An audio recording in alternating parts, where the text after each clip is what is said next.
Welcome back to Squawk Box. New York City Mayor Zohran Mamdani is delivering his preliminary budget proposal on Tuesday and threatening to raise property taxes as a last resort if he is unsuccessful in convincing Albany to raise taxes on the wealthy. Taxing the rich will put the city back on its firm financial footing, and taxing the rich at the scale that we proposed not only does that, but also advances the affordability agenda. Joining us right now is Partnership for New York City President and CEO Stephen Fulop. Good morning to you. Good morning. Okay, so do you think that this threat is going to turn into reality? Well, first of all, we anticipated it. I'll start there. So we were kind of prepared with what we wanted to say and point out. But I would tell you, I think it's a political mistake. I think that the governor has showed that she's not going to be bullied. So that was kind of the narrative.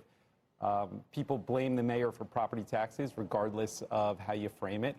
And I think that giving two choices of taxes only kind of frames things in a way that makes us less competitive relative to other states. So, but I think the real question is, assuming he can't get the wealth tax going, and he does want to balance the budget, or maybe not, how would you do it?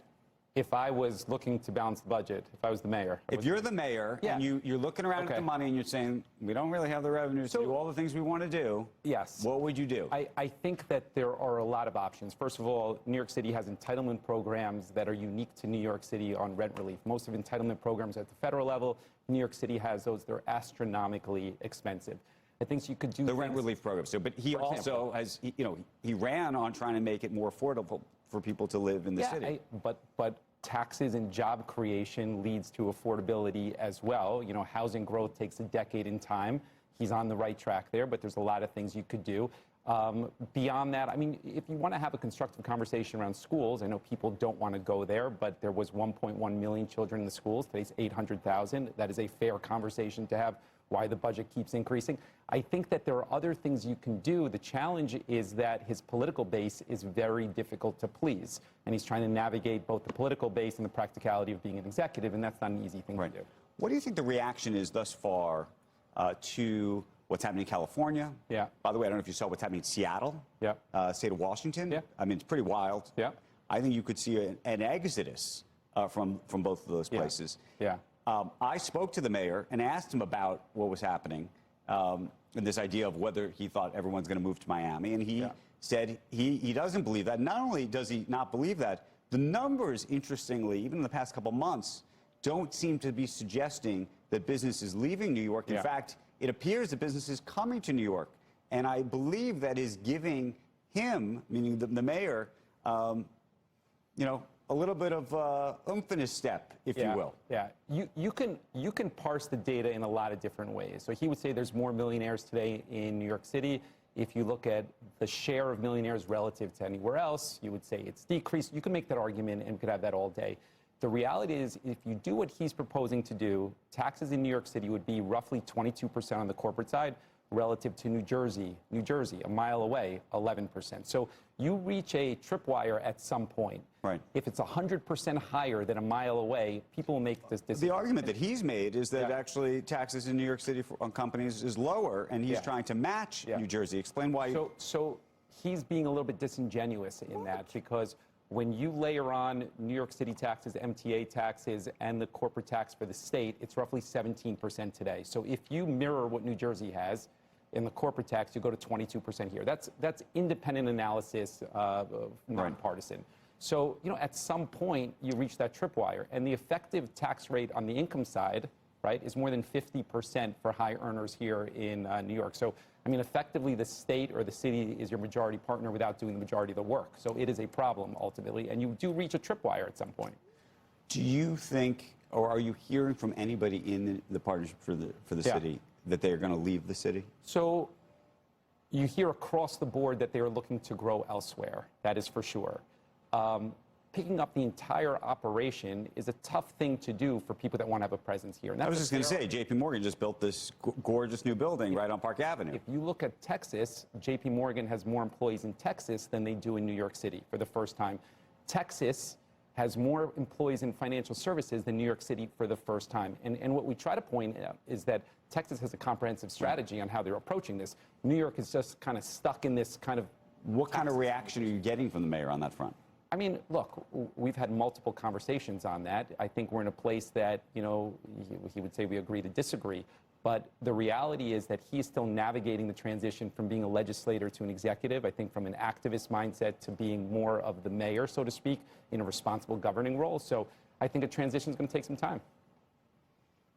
No, I like some of the things, you know, just looking at some of the comments from your organization. It's got to be, have we said anything about other than raising taxes for trying to figure things out? Nothing yet. And I think that our place is going to have a constructive conversation in figuring out solutions. If he wants to partner with the business community, I couldn't tell you. In this Mamdani mayorship, is there any chance that you talk about that rather than just more money coming in? So we've had constructive conversations. The question is really going to be around implementation. And, you know, we're 6 weeks in, so it's hard to kind of cast aspersions or say unilaterally one way or the other. But you know, we're cautious because I think people are concerned about his actions when he does what he did yesterday. Maybe more importantly in the whole dynamic is actually the governor. Yes. And just give me your analysis of where you think her head ultimately is in terms of where New York State ultimately goes, because she does have the cards in the end. The most important player is the governor. We are very supportive of the governor. Let's start there. The governor is not one. Well, you're supportive of the governor because so far she's holding steady with you. That is correct. And I will tell you, but that's the reason why you support somebody in elected office, right? When you have consistent views. But she's shown courage to push back on the left in this climate, which is a difficult thing to do. And she's not one to be bullied. So when the mayor gets up there yesterday and says, if you don't raise taxes on the wealthiest people, I'm going to do X, Y, Z, she has showed a willingness to push back. So, of course, we're going to be supportive of her. What did I read? There was a number that came out, the shortfall. I don't know, was that in your interview with him? And then it was wrong because Wall Street bonuses took care of 60% of the shortfall. Did it occur to the mayor that maybe Wall Street isn't the enemy and it'd be nice to not drive everyone out of here? It's a good point. So he came out with a $12 billion budget deficit. Right. We came out that day and said that that's inaccurate. It's going to shrink. It's more like Wall Street. It's going to continue to shrink when the April revenue numbers come out because Wall Street is punching above its weight. And I'm just going to point out that most other states appreciate the biggest industries that they have. Texas appreciates the oil industry.